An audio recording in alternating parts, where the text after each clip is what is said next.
What's up, Taiwan? Good morning. I'm Ethan Liu with 10 minutes of news from here in Taiwan and around the world. Taiwan's government has announced its roadmap to reach net zero carbon emissions by 2050, joining the international effort to fight climate change. Our reporter Bing Wang has the details. Fulfilling a pledge made by President Tsai Ing-wen on Earth Day last year, Taiwan has officially released its roadmap to achieve net zero carbon emissions by 2050. It's part of a global effort to reduce the impact of climate change and to build a more sustainable environment. The main feature of the roadmap is to increase the country's renewable energy supply to at least 60% by 2050. I want to assure you that we are doing everything we can to stabilize electricity supply. We also plan to further strengthen our energy infrastructure, including, of course, the grid, while navigating the transition to more sustainable and renewable energy sources. According to the latest statistics from Taiwan's Bureau of Energy, 5.5% of Taiwan's energy is from renewables, 44.9% is from coal, 35.7% from natural gas, and 11.2% from nuclear power. The government plans to spend 900 billion Taiwan dollars or $31.5 billion US dollars by 2030 to diversify its renewable energy sources. Taiwan's National Development Minister says it will take the effort of both the public and private sectors to achieve this goal. This is the first major plan Taiwan has announced to reach net zero carbon emissions. While environmentalists welcome the plan, they stress that it won't be without its challenges. Chris Ma and Bing Wang for TaiwanPlus.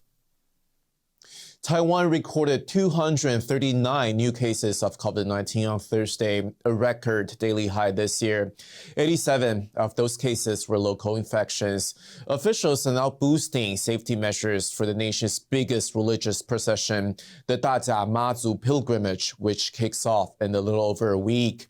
Participants will now have to roll up their sleeve and get a booster shot. Phil Wang has the details.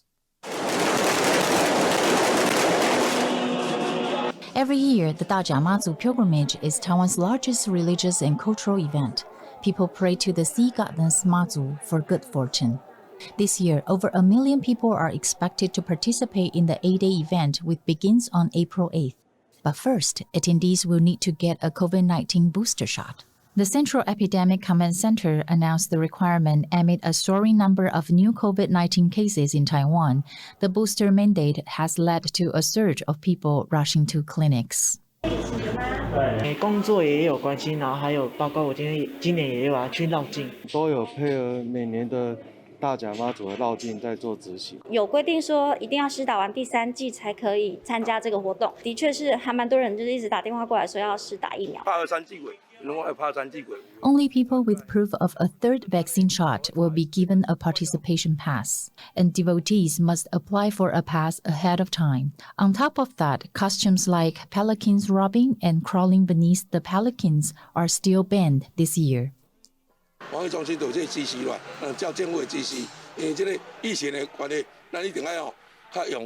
With these measures in place, participants in the event can safely receive the blessings of Mazu. James Reiner and Phil Wayne for TaiwanPlus. We head to Australia for this next story. The Sydney Opera House is one of the most popular tourist sites in the world, but a visit is often marred by seagulls. Now a waterfront establishment has come up with a way to deter the feathered intruders. Alice Jen has more. Racy, an Australian kelpie, is a regular along Sydney Harbour, right by the world-famous Opera House. But it's not just fun and games. Since 2018, dogs like Racy are officially in this area chasing away seagulls.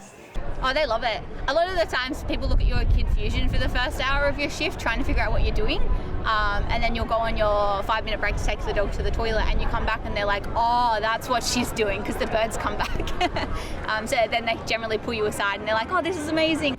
Hired from a private service, there are some 13 patrol dogs on rotating shifts throughout the week. They are trained to drive away unwelcome birds, that prey on the meals of waterfront visitors.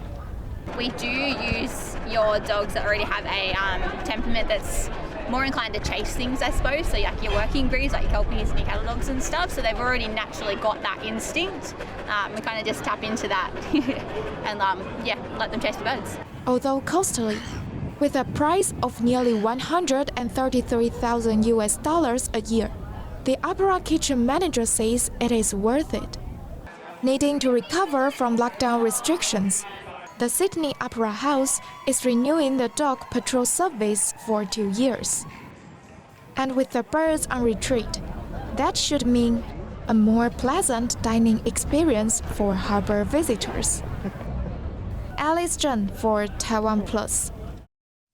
Once a flourishing industry in Taiwan, silkworm farming has gradually declined in the face of competition from cheaper suppliers overseas.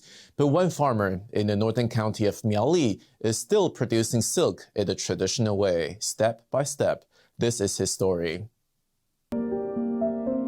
我係民國37年3月14日出生，所以今年73歲。他們係民國67年啦，農委會個縣政府縣農會是他們鄉公所個，是他們農會家的推廣，但是就少到近已經70公年了。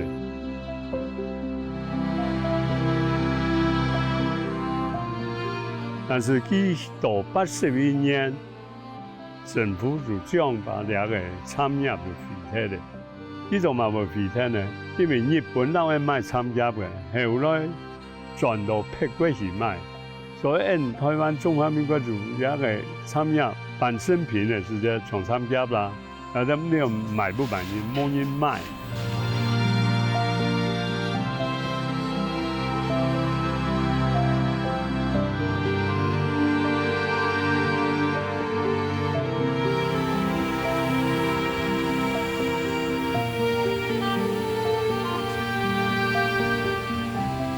你看像個10批咁樣來講，我付的4個人嘅，讓我就做唔出來，但是我不是喊的，當時我就5年餘費，我就繼續留佢留起來。留起來嘅時間，但是你學到的東西冇人數，但是就轉到自家轉型農場。呀，學到嘅生平那樣啊，就80年3年間人開始走偏。